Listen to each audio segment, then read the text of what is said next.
Hello, viewers. Marianne from Revealing Light Tarot. How are we all today or this evening, wherever you are in the world when you're watching this? I've had a request to do a reading on Steve Irwin. Now, he was the lovable larrikin. He was known as a wildlife warrior. Steve Irwin was an Australian who founded a global movement around the love around loving, revering. I'm feeling the word revering our wildlife, our nature, our wildlife. Because with Steve, I feel it was he absolutely was it was that inner child, that wonderment. He gazed upon nature and living things with wonderment. Now there are two sides to Steve.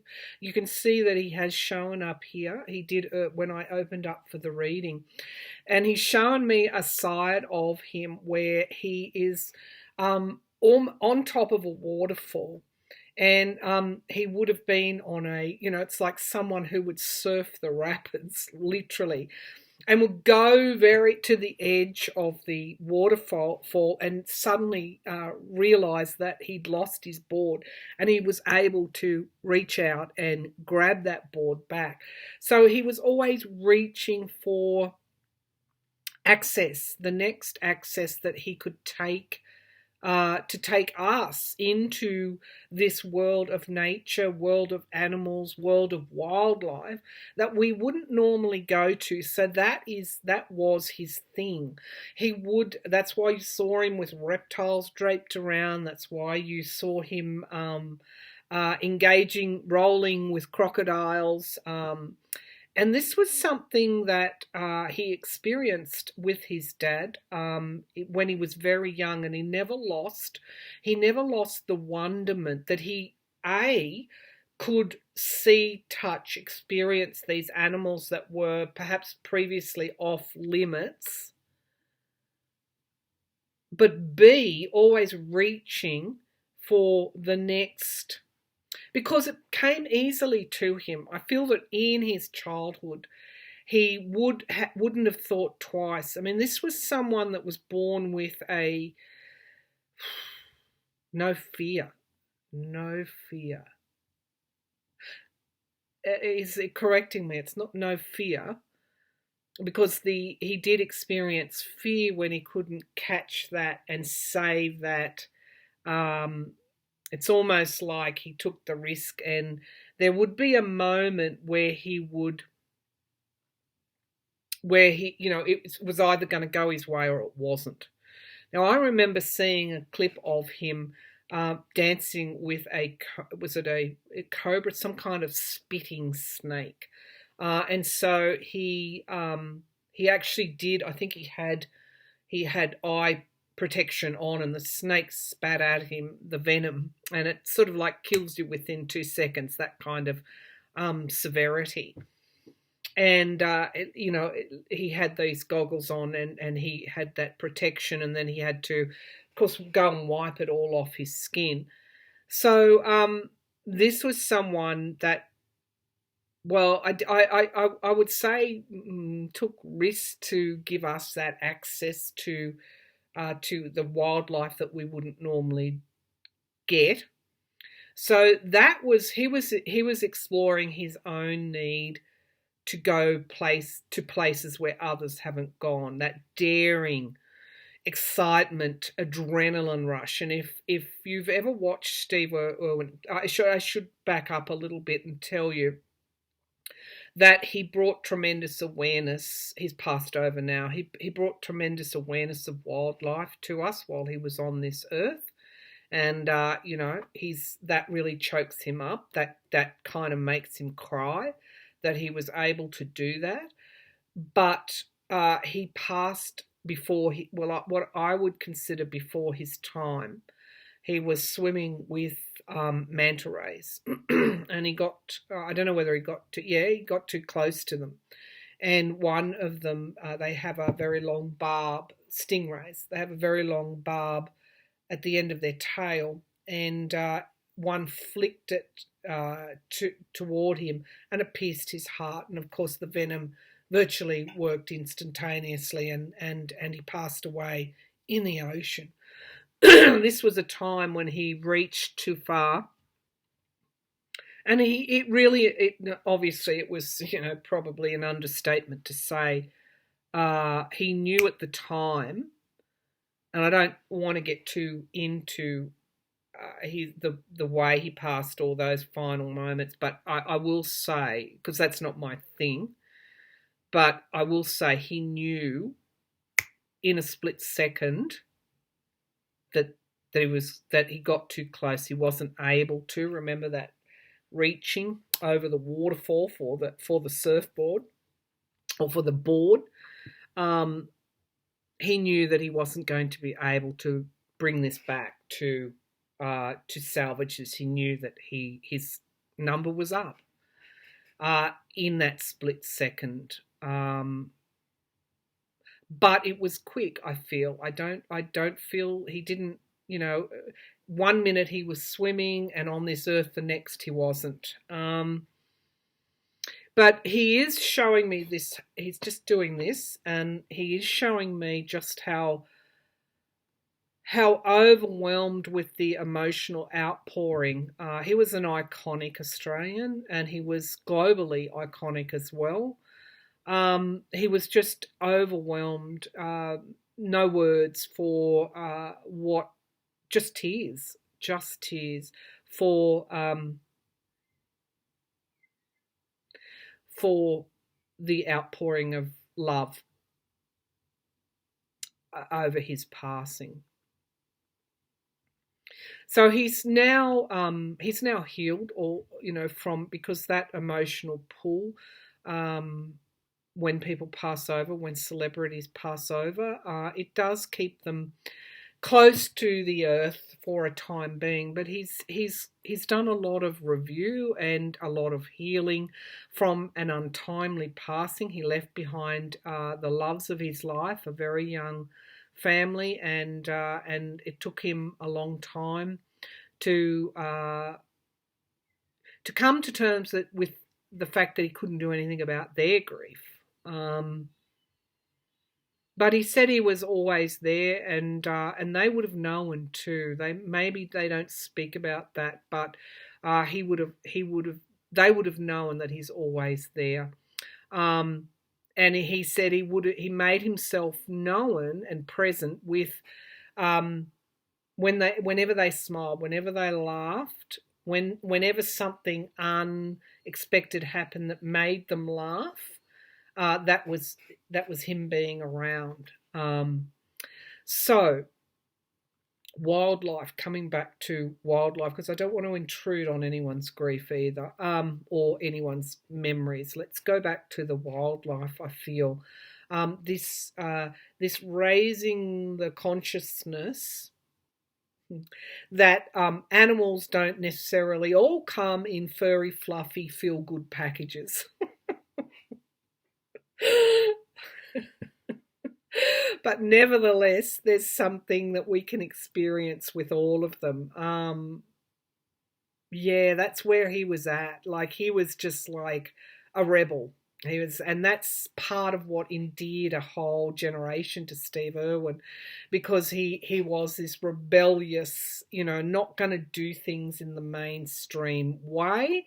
He would have been someone that skipped school. I don't mean to, but he just, when he didn't see the merit in hanging about doing stuff that wasn't important, he would have just got out of the way and taken off from school, and it would have been a source of continual frustration to his parents that the school was constantly phoning. I don't know how accurate that is, but I'm just feeling that he didn't waste time on things that didn't interest him, things that were mundane and in the slow lane, because this was someone who went quickly, who 100 miles an hour, whatever he did very, very, very quickly, and also expertly as well. So it would be I hope that there aren't people that blamed him for any sort of recklessness when that accident occurred that took his life, because he was an expert, and he was an expert of longevity. He'd been doing these things since he was like a little boy, and while ever there was this need to go one step further, I'm just still seeing him poised out over the waterfall. Everything was meticulously planned so that it wouldn't go wrong. Now, an astrologer sent me a quote today, and I feel the need to mention this.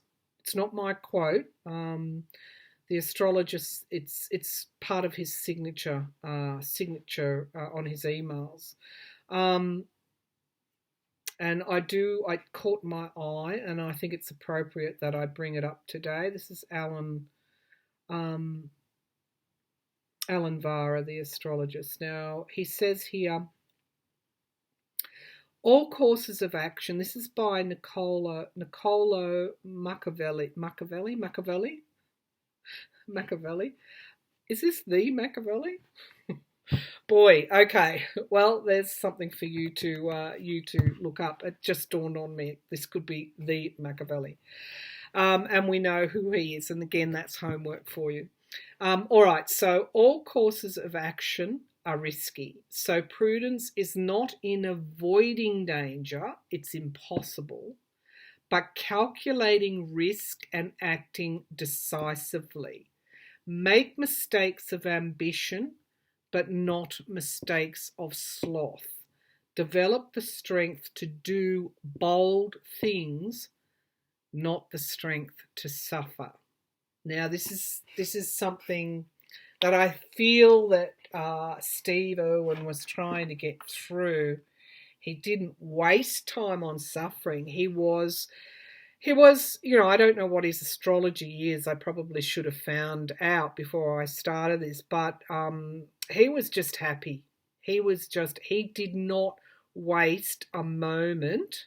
He's letting me know he didn't waste a moment on unhappiness at all, because that would have, he's given me the idea that it would have detracted from his freedom. For him, freedom was everything. And so if you were dwelling on things, so he probably had a very simple formula for the work that he did. Go that extra, reach out for that extra that no one else has gone to. Use those calculations to eliminate risk as much as you can, because he also understood it couldn't be eliminated totally. And this is where the boldness came in. So if you go back and you look at clips of Steve Irwin, what you will see is this larger than life presence. And I thought, well, will I do this channeling? I don't want to step on anyone's grief or memories. But I heard the words "have a go," and that really sums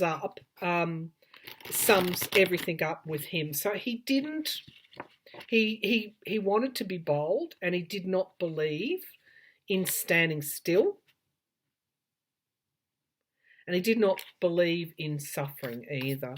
And this was the other more poignant side of his work that we probably have forgotten. Like, we saw all this. He was quite complex, a complex person that lived with a simple formula that really delivered so much.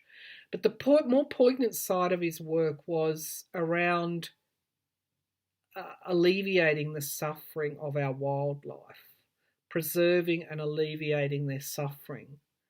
So again, he would have been a warrior to raise our awareness so that we didn't go and kill crocodiles, that which we feared. to show wildlife in that we don't normally have access in another way, to demystify the myths and the fear, so that we don't go out and kill sharks after a shark attack, that we understand the predators, we understand the, I guess, the magnificence of these animals that have evolved over such a long time, and learn from them. So that was the more, he purchased so much land within Australia and established wildlife sanctuaries. So this is, again, the inspiration that he had to preserve, to help us all learn about what was around us. So I'm going to pull some oracle cards, and then perhaps from the Light Seed Tarot, about what we can learn from Steve Irwin, because I do feel that it's been a while since he passed, decades, maybe a decade, 15 years, 10 years, 15 years, and it's time to start remembering what he taught us. Now, the saltwater reading cards, Steve Irwin was a quintessential Australian bush person, and it's appropriate to read from the Aboriginal Oracle Saltwater Reading Cards by Laura Bowen and the Sea, because I got a real, I have a couple of Aboriginal decks to pay respect to the Aboriginal culture of this land, the First Nations, the First Peoples.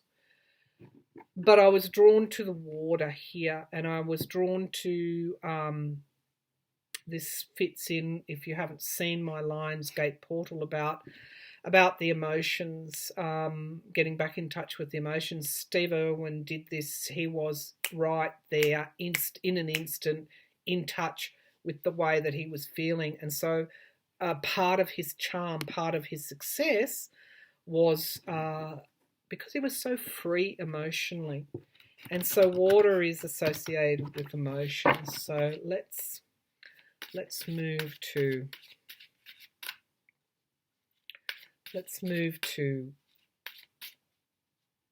what we can learn from Steve Irwin. And Steve, please stick around for this. Don't go anywhere. This reading is for you. It's like tearing up again. What can we learn?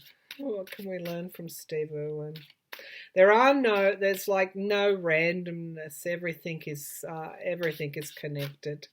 Our learning is almost synchronized. He said, if you look at synchronized swimmers, it's the learning in life is like that. It's set up for to offer us the best chance of learning and learning about our emotions. So he didn't have any regrets at all about who he was and what he said and what he felt.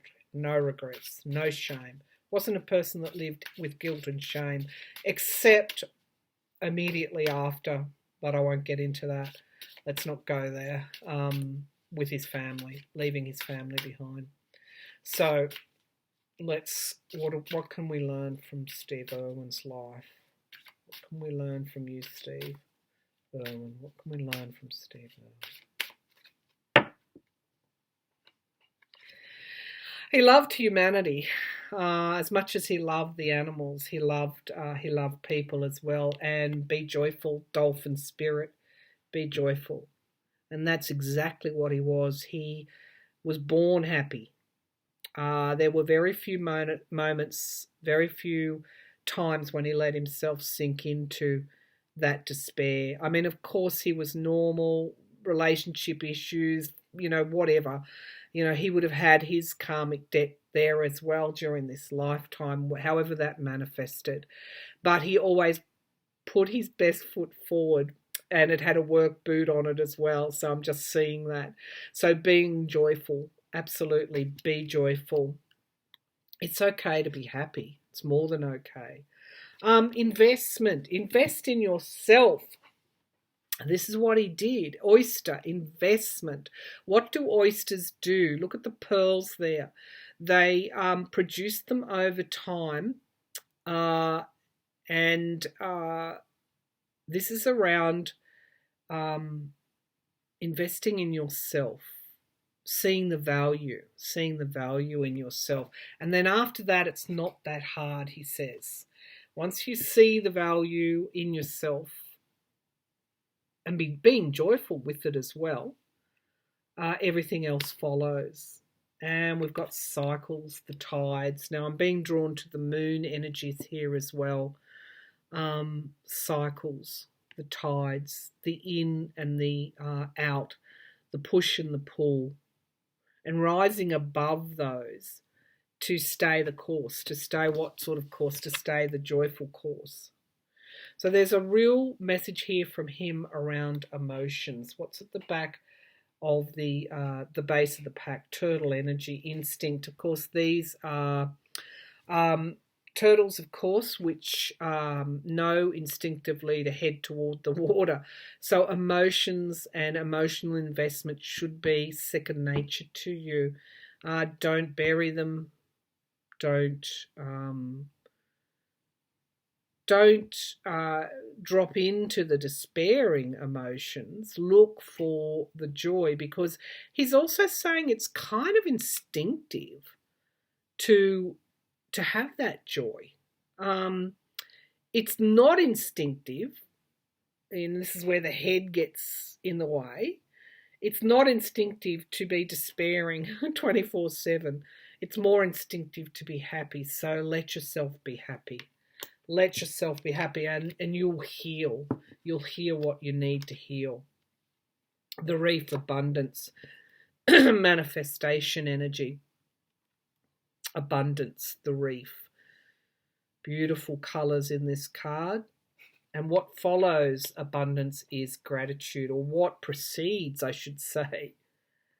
What precedes abundance is gratitude. Generating that abundant, that gratitude and that gratitude energy. Being thankful, the Hermit card. Again, gratitude is very like joy. When you generate gratitude, you generate happiness and joyfulness. Manifestation energy here. Abundance. The emotions. All right, let's move to the Light Seers Tarot. I did debate on which tarot deck I should have used, and I thought it's got to be something light and happy and joyful. And the Light Seers Tarot by Chris Ann is that. It can be deep and complex as well, but there is an overriding lightness to it, bringing the light in. So what was the greatest? Let's ask him some specific questions. What were the greatest lessons that you learnt in your lifetime, Steve? He's smiling and says, I just told you. Okay, all right, so let's change the question.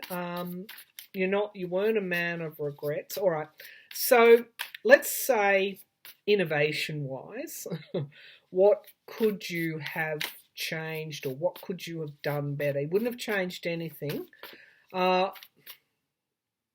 What's your best counsel for us, Steve? What's your best counsel considering all of the above? What's the best counsel for viewers? What is the best counsel for us viewers? And I feel there are others that have turned up with him as well. So we're getting a bit of a channeling here from the spirit, What is the counsel, the best counsel for us, considering this reading, considering everything that we've spoken about in this reading? What is the best counsel for us?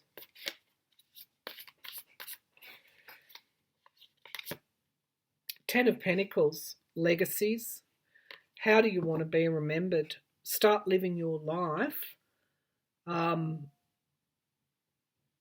doing living your best life. Start living your best life.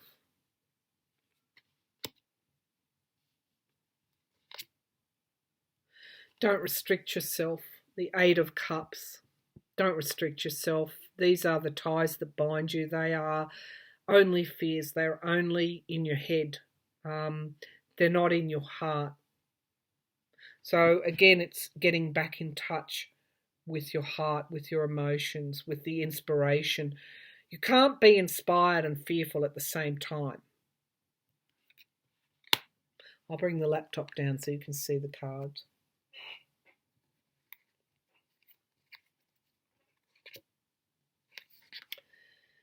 Rather than look on what you lost, and this is a particularly poignant card for Steve, rather than looking at what you lost, look at everything that you've gained and what you've got to give.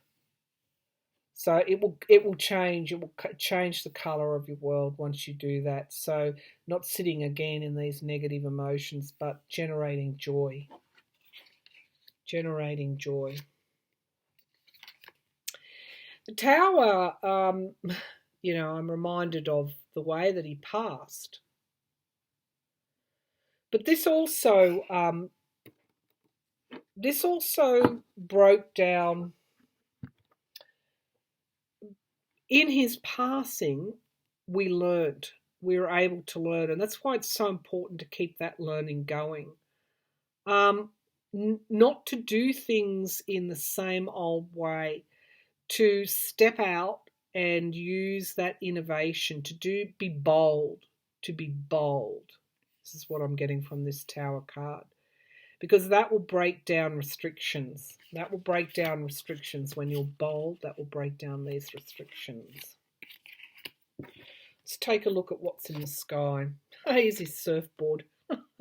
The Three of Wands, I have to laugh. This is again all about passion, following your passions, generating, going to letting yourself do what you want to do. If that's travel, if that's, don't get stuck or stagnant in the same, that's that sloth that we talked about in that quote. Don't get stuck there. Dream big is what I feel. Dream big. Nine of Wands, again, a big message around putting up those barriers around yourself. This is also a message, not to let what's around you drag you down. Keep fresh, keep new. Don't live your life on other people's terms. Live your own life on your terms. Live your best life. Queen of Swords, plan, strategy. It's not, yes, there's a certain amount of free fall, but there's also the setting of intentions as well. And I'm getting a really huge pull to this freedom. Planning for your own freedom. If you're going to spend time in thought, do that. How you can soar. Don't get pulled down. Again, don't get pulled down by the weight of these negative self-talk. The Eight of Swords, negative self-talk. Because you can't be free when you're, the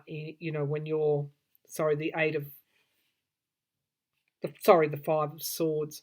It's just reminding me of this card, the Eight of Swords. They seem to be going together in this reading. You will just tie yourself up and restrict yourself. And, you can liberate yourself by understanding what will tie you up, what will slow you down, what will take away your freedom. And we've got the Star card. This is positivity. This is sort of like the joyful card that I pulled. It's like there's a line here from this star, this brightness, this sun, this illumination, this dreaming, this childlike energy. There's a line right down through here. And she is holding on to that and manifesting that. The star always talks about positive intentions, manifestation, energy,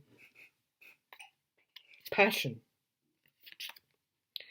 So we've got insecurity, and this is also the card of materialism. She's holding on to her purse very tightly.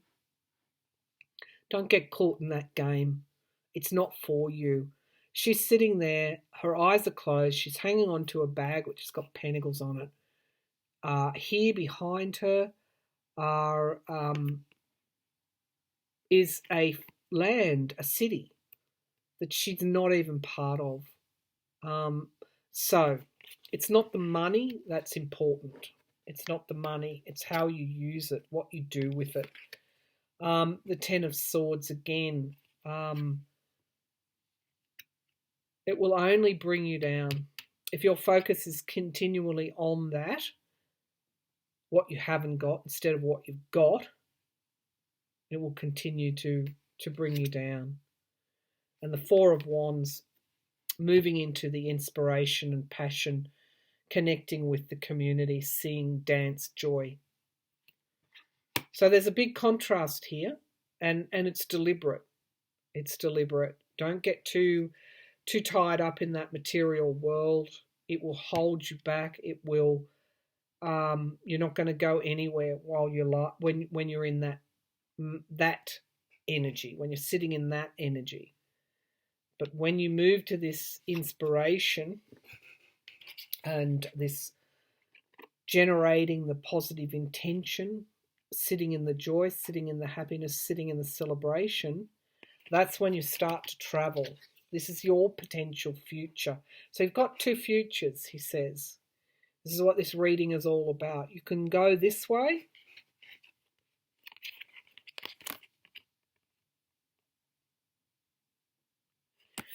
or you can go this way. Let me just bring that up a bit so you can see these cards. Or you can go this way.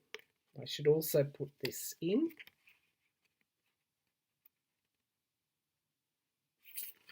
The choice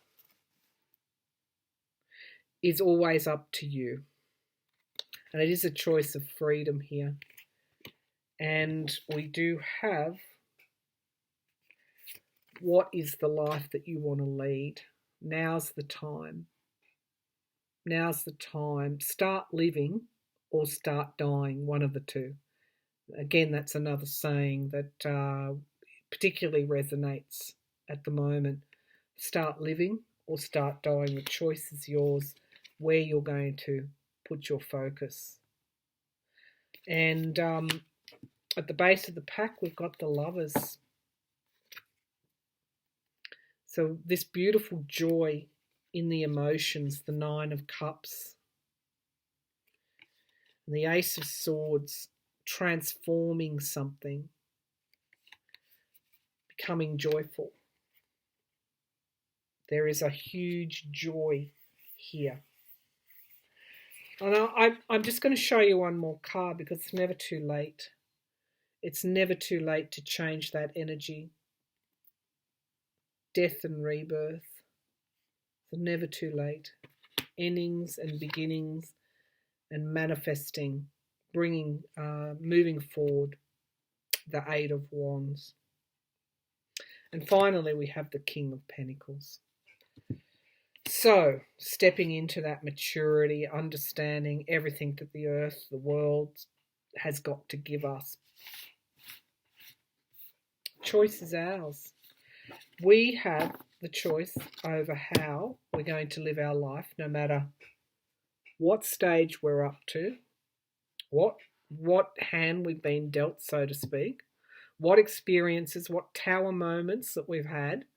The choice is continually ours. It will always be ours. And so he's asking, what choice do you want to make about how you want to live your life? And the message he's bringing through is that being joyful, using your instinctive joy, the instinct to joy, rather than the choice and the intellect to negativity, is something that all of us have. So that concludes my session, my channeling session. The message is being brought forward by Steve Irwin, the wildlife warrior, an iconic Australian, larger than life, larger than life in life, and left a legacy for anyone who's listening. All right. Thank you, Steve. And he's leaving now. He's just saying goodbye. And I'll say goodbye too. Thank you for tuning in.